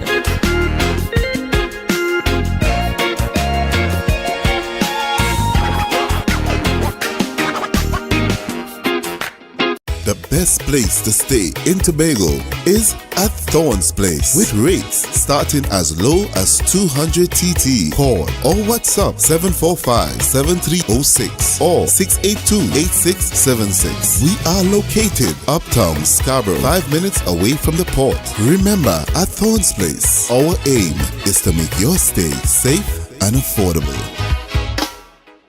Are you looking for a place for your loved ones? Heavenly Care welcomes you. Located at Northside Road opposite Massey Motors, we offer a variety of services. These include doctor visitations, social activities, geriatric care, and much more. Contact us at 277-9595 or visit us at Northside Road opposite Massey Motors. At Heavenly Care, compassion is at the heart of all care. Jimmy's Holiday Resorts has 1, 2, and 3 bedroom, fully self-contained apartments located at the heart of Crown Point. Minutes walk to the popular beaches, restaurants, bars, and the airport. Enjoy our amazing amenities such as fully equipped apartments, complete with Wi-Fi, AC, TV, and a pool, and a mini-mart on the compound. Call 639-8292 or 8929. Jimmy's Holiday Resorts is your family's home away from home.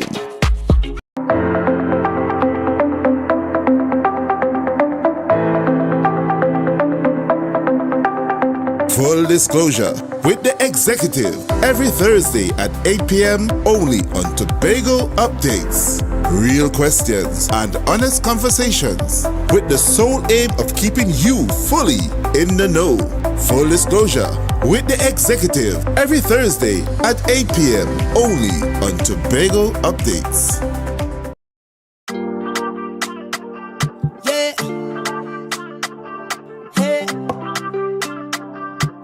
Tobago Updates. Good morning, Tobago. Wake up with Candace and Denicia. Let's go, go! 8 Welcome back to Good Morning Tobago. On Tobago Updates, viewers, we are now being joined by Mr. Jesse Taylor, Cultural Officer in the Division of Tourism, Culture, Antiquities and Transportation. Good morning and welcome to you. Good morning, Candice, and good morning to all of Tobago, each and every one of you and the division staff and the staff at Culture. Good morning. All right, so we are getting into the winding up of the Tobago Heritage Festival. Today is Black Rock, the sea call for Black Rock and Pan Festival, right? So tell me how that's going. Well, I haven't been able to be there just yet, but last time when I was speaking with the coordinator, Larry Paul, all systems would go. I know that this morning by now they should have concluded what would have been the usual procession through the streets, the wake-up call, and they should be just about putting in some seed and hopefully some fish. And then you should move into a lot of activities during the day, including your fish fry competition, cook your catch, whatever, and netball, a series of other cultural entertainment, and most notably the infamous blessing of the boat, the christening of the boat, which really is about how you position the boat for greatness through the reach of the ancestors. And then later tonight is going to be the Pan night, and it also is an indication and a formal marking of what is going to be the Pan Day celebration on the 11th of August. So all in all, I think that everything is in order, and I should be able to know much more when I leave here. But tomorrow is the big day, the grand finale, Emancipation Day. Footprints to freedom, indeed. It's a long walk to freedom, coming out of all those, the period of slavery and, the bitterness and the plant work and the plantation and all that. But in the midst of all that, there's joy, and joy is where your heart is full of joy wherever it resides. And so tomorrow is a statement that speaks to a true homage, how we celebrate, how we honor, and how we pay reference to those who have really contributed to those things that we have largely been able to use as selling points, and how we use a tourism product, and as we inspire those to the future. So tomorrow we'll have a ceremony that sees the first set of incarnated present people being honored, 3 of who are posthumous, and then we have 17 other honorees who have in many ways have given meritorious service in so many different ways to help us ensure that we have this heritage that we consider to be our legacy and that which we cherish. Of course, the theme of this year's heritage is homage. And, one of the things that was mentioned when Heritage was launched was that need to pay homage to those that gone before. So how are we paying homage to them tomorrow? Right. When we think about recognition, how are we really recognizing them? So you would have recognized earlier in the first set of planning stages, the Assistant Secretary Megan Morrison would have spoken about the need for us to really document and how do we pay reverence, how do we honor and really celebrate these people who are really the backbone and those on whose shoulders we stand, and so to speak, who would have been able to create and pave the way, Stanley Beard. And the list is so long, and tomorrow he's one of those persons we seek to again honor for creating an avenue, not just for taking the culture from strength to strength and from village to village, but using it as a tourism product. So the intention is to start by honoring these chosen few, and then to have it repeated in other areas as we go forward, perhaps at Independence Republic, so that we truly pause and document, because we're doing profiles on each of the persons that we honor, and we seek to have those put into our archives, so that a long time from now, many of the people who will come long after we've been gone, is that they can be able to see what has been done, how it has been done, and how we've had moments. So we seek to also interview these people and to hear from them for their own account of how they have been doing, what they have been doing and been doing so well. And of course, we're getting some views here from Salaka Feast in Pembroke. I mean, and that was quite a powerful performance there. And I know you, Mr. Taylor, you were at the heart of that. No, I was in the heart of it, in the heart. I didn't actually participate this year, but what is remarkable, you see the youthfulness. Yes. I am big on penetration. I'm even bigger on retention. I'm glad to see in many of the places, it was very present in most of the places I've been able to go. You see that generation to generation, that handing down of the culture and the legacy. It's important that we do that, because if we don't retain what we do through practice, then obviously the culture will die. And we're often seeing it happening in other places. And one of the things we use as our place, what we sell is this culture. We use it for the cruise ship, we use it for the airport, we use it for national festivals, the Carry Festival, for Best Village. Almost everything we do and how we receive people who come to visit us is a pin to what we're able to showcase. And this is such a stimulating thing. I mean, not just that, but look, I mean, our heritage being taught to the children. Again, you see, look at another child. So it's all about how we practice and preserve. So we do that through penetration, cultural penetration. And I know it's no coincidence that the Tobago Heritage Festival always ends on Emancipation Day. At all. Because we are one of the first, we are in fact the first Caribbean country and one of the countries who have declared this as a holiday since 1985. And then, so it's good to see that even though we've come through a period where we were enslaved and the products of that and all that transatlantic period and the Middle Passage, and you know, we still come out resilient, empowered, and we are proud people, and we are able to showcase that. And that's why we are doing that freedom walk. So we walk from Pigeon Point entrance alongside the Coliseum.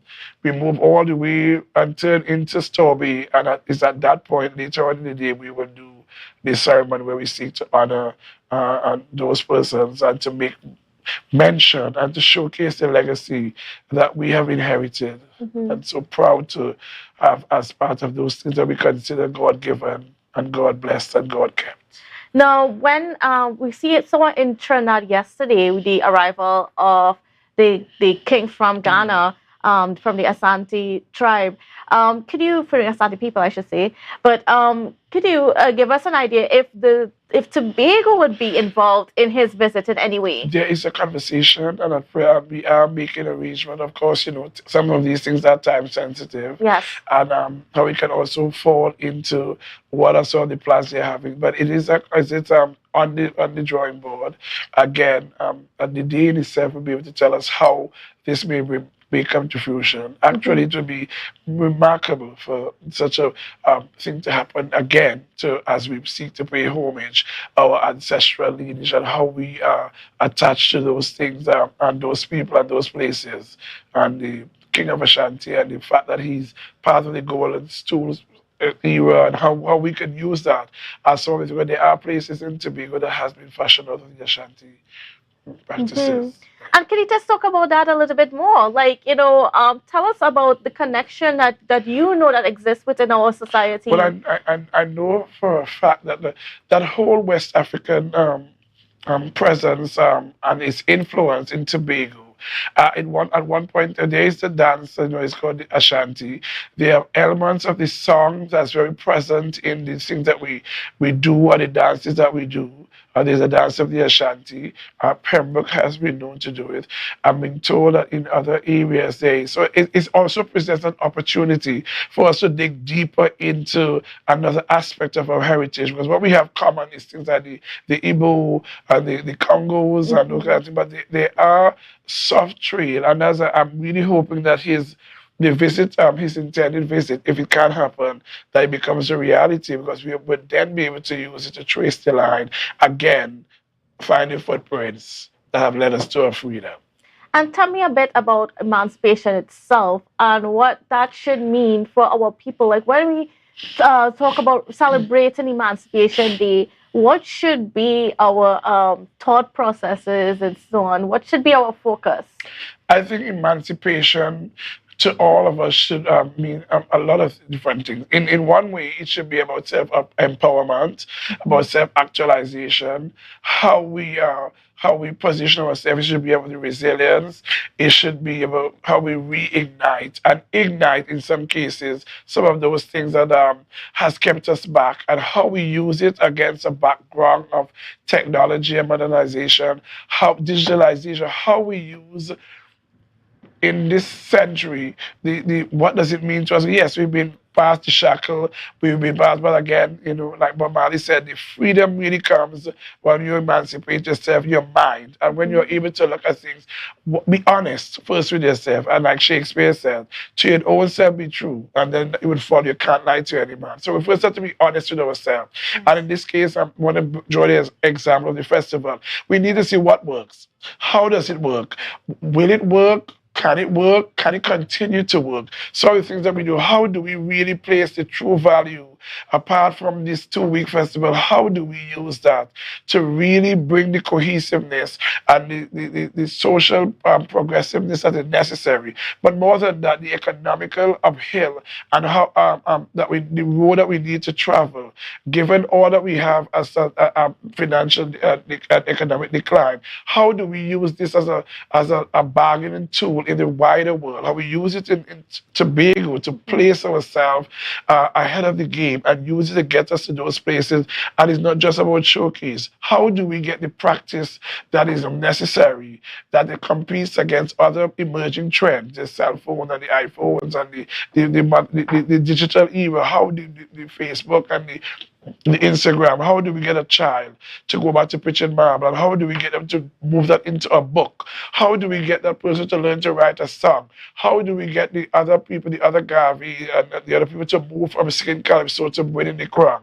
How do we change the game in such a way that it's not just about fair play, but about development of the society, creating more innovators, and larger than that, creating entrepreneurs so that we can be self-sustained and not just dependent on the public purse. Right. And then, I mean, I know throughout this whole time, there's been a heavy focus on stakeholder engagement. Precisely. And there's been so many consultations that took place, even though the public or the larger public may not be aware, but there's been constant stakeholder engagement throughout.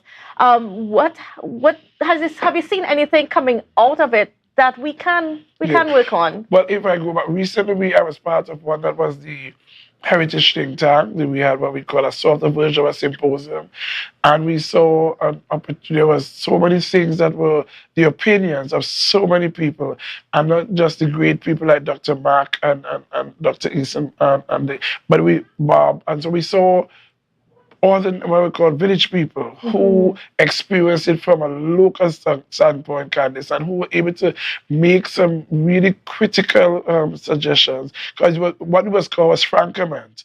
And the time has come for Tobago to be honest with ourselves, to be frankament about what we do. Is it because we've been doing this 30 plus years, does it mean that we should continue that direction? And if not, then what are the direction we are? What are some of those things that we are willing to give up?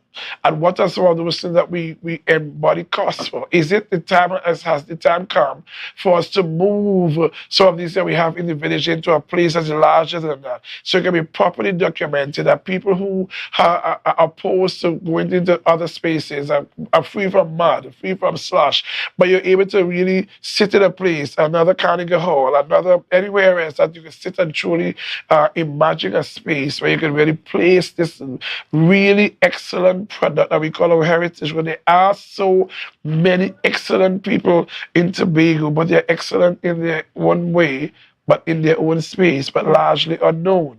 So how do we get that to get the other person out there? How do we see another with Duke? How do we get that? Another Wakanda, another leaving Tobago, going to out there and really making it. Another Wendy Fitzwilliam, another, and there's so many people. Another Hazel, another Claude Noel.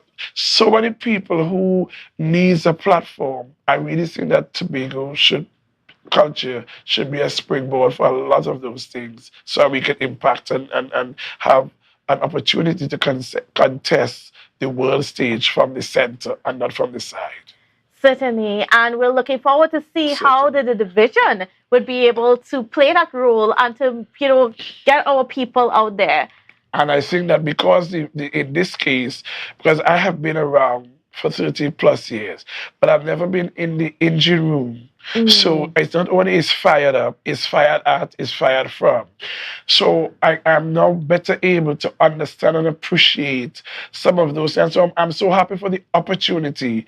And yes, some of the systems, some fail, some border fail, but largely there are a lot of things that we walk away from now knowing what works. And if you know what the problem is, then certainly you can make an attempt to fix it. And that's what we're trying to do. Fix the things that we can. Maybe not all together, but one day at a time. One day at a time, I believe we certainly. can make it if we try. Certainly. And I mean, as we're getting ready to wrap this morning, we're basically out of time. It's 9 o'clock this morning. But I mean, it's Emancipation Day and coming up tomorrow. 9 o'clock we gather, 10 o'clock we process, and 12 o'clock we honor. And there's always the opportunity for you to eat some good Creole food and to enjoy a splash in the beach. It's time to relax, release, exhale, unwind. And certainly Mr. Taylor is looking forward for that. Yes, thank you so much. Thank you again for joining us this morning. And viewers, it's been my pleasure being with you. And I hope you have a safe and wonderful day today as well as tomorrow. Whether you are joining the celebrations at Pigeon Point or you're heading out the country or whatever you're doing, just be safe. And we'll see you again on Wednesday. It's a brand new morning, rise up to a brand new dawning as the passion start to rise.